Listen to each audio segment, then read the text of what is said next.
Skippyjon Jones, Class Action. Skippyjon Jones was just dying to go to school, and nobody, not even his mama, was going to stop him. But she did, by the scruff of his neck. "School is for the dogs," stated Mama Junebug Jones emphatically. "They're unruly and drooly," she added dramatically. "Just listen to that barking. Those hounds sound ferocious. Plus, a bus full of dog breath would smell so atrocious. Good golly, Pop Lolly, it's such a no-brainer. If there is a good dog, it's because of its trainer." His mama gently nudged her nugget into his room. Then she added, "You're Skippyjon Jones, a smart Siamese cat. Take a look in the mirror, if you don't believe that." "He looks in the mirror every day," said his sisters, Jezebel, Jillyboo, and Jujubee. "But all he sees are chihuahuas." "Arf, arf," barked Jujubee. After his family left him to think, the chihuahua did exactly what his mama suggested. But not before he bounced around his room with some books. "Oh, I'm Skippyjon Jones, and I don't get the fuss. It's not like a pigeon is driving the bus." Then he climbed up his sister's kitty condo ladder for a peekaboo in the mirror. "Holy Julio," squealed the kitty boy. "How many chihuahuas am I?" he wondered out loud. Then he took a deep breath, and using his very best Spanish accent, he answered, "As many as your head can handle, hombre." And quicker than you can say, the cat in the hat never did that. The kitty boy tossed his mask and his cape and a bright yellow bandana into his mochila. Then, as he buttoned up his red plaid shirt, he began to sing in a muy soft voice. "Oh, my name is Skippito Frisquito, and I'm off to the school for burritos, 'cause I've got a good hunch that I'm going to have lunch with a grand old bunch of puchitos." Just across the hall, Mama Junebug Jones and the girls were doing a little homework of their own. "Listen here, messy missies," said Mama. "How are you supposed to clean your kitty condo without your ladder?" "Skippyjon has it," said the sisters. "What for?" asked Mama.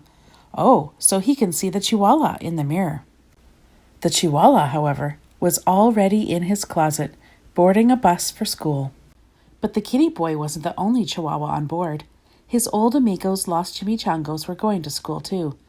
"Thank dog you made it, dude," exclaimed Don Diego, the biggest of the small ones. "Si, Skippito," panted Poquito Tito, the smallest of the small ones. "We need your help con el bolito." "Without a doubtito," declared El Skippito. "But why do you need my help with the bully?" "Because he is a perro mezquino," declared Don Diego, "who barenas around the escuela in Altazalita." "He spins around the school in a tiny teacup?" exclaimed the kitty boy in shock. "Si, dude," added Don Diego. "He growls and howls and wears a suerte de lana tambien." "Not the wool sweater," said Skippito. "Uh-huh," agreed Paquito Tito, trembling.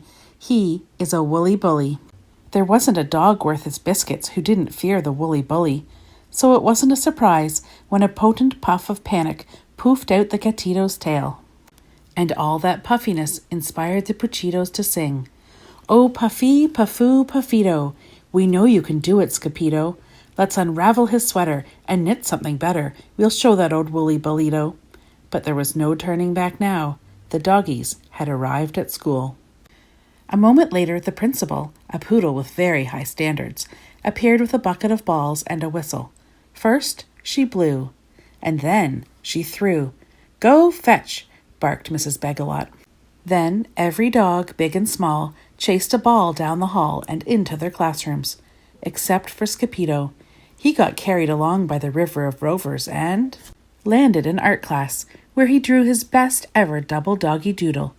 "I've never seen a pup do that before," said Mrs. Houndler, the art teacher. Then he trotted over to the music room and bayed like a beagle for the canine chorus. "Bow wow!" woofed Mrs. Muzzletuff. "What a pair of ears!" After music came math, where Skippy stunned Mrs. McDruler with his counting skills. 2, 3, 5, 7, 11.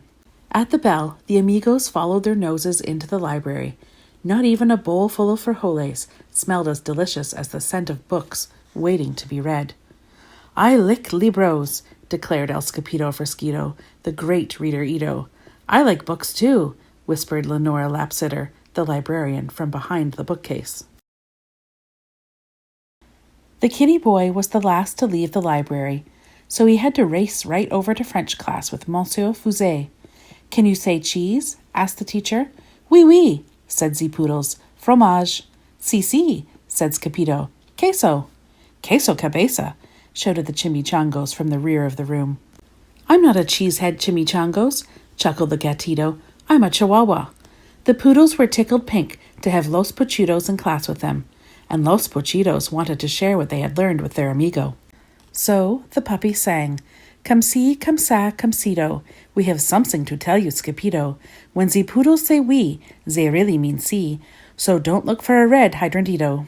After French, Los Muchachos took a pass on obedience class, deciding instead to nap inside the warm case with the golden trofeos. "I'm not good at following rules," confessed the kitty boy.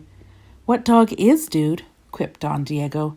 But just then, the gatito heard the gut-gurgling growl that shook the entire escuela, perhaps the whole planeta. "Holy heartburn!" hollered Skippyjo. "Was that my tummy?" "No, that is the bellow of the woolly bolito," said Poquito Tito, with a shiverito. The gruesome grumble grew louder, and along with it came the rattle and plink of the terrible Tazalita. It was spinning wildly right under his nose, circling like a polka-dotted shark. "Andale," declared Don Diego. "Get out your duds, dude."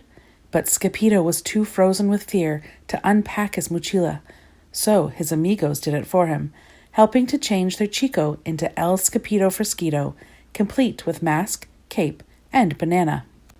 "Why the plantano, dude?" asked Pintolito. "It's my snackito," replied the gatito. "Will you share it with me and Tito?" "Yes, indeedo," agreed Skippyjo. Then, woof chaka-lucka-lucka, woof chaka-lucka-lucka, every doggy leaped out of the case and latched onto the turbocharged Taza. This caused the cup to spin wildly out of control, some of the Chicos just hanging on by a tail. "Estoy mareado," cried Skippyjo. "You are not dizzy, dude. You're green," yipped the doggies. The whirling dervish of a dog-filled teacup cut a mean path of destruction past the principal's office and spun straight on into the lunch bunch like a bowling ball. "Strikeito!" shouted the Puchitos. And strike it did. Smash, crackle, and pop! The twirling Tazalita crashed right into a table and broke apart, exposing the ferocious Fuzzy for what he really was, a teeny-tiny, itsy-bitsy, wool-wearing teacup chihuahua. "Dude," declared Skippyjo, "you're no bigger than a bugito." But the bugito's only reply was a gut-gurgling growl greater than the hounds had ever heard before. "Is that your tummy?" asked Skippyjo. "Si," replied the bolito. "Tengo mucho hambre." "I am hungry too," agreed the gatito. "But you can have my plantano." This act of kindness made the chimichangos pull out their jump rope right in the middle of the mess. Peanut butter and belly buttons, chunky cherry pits. The woolly bully's taza has broken into bits.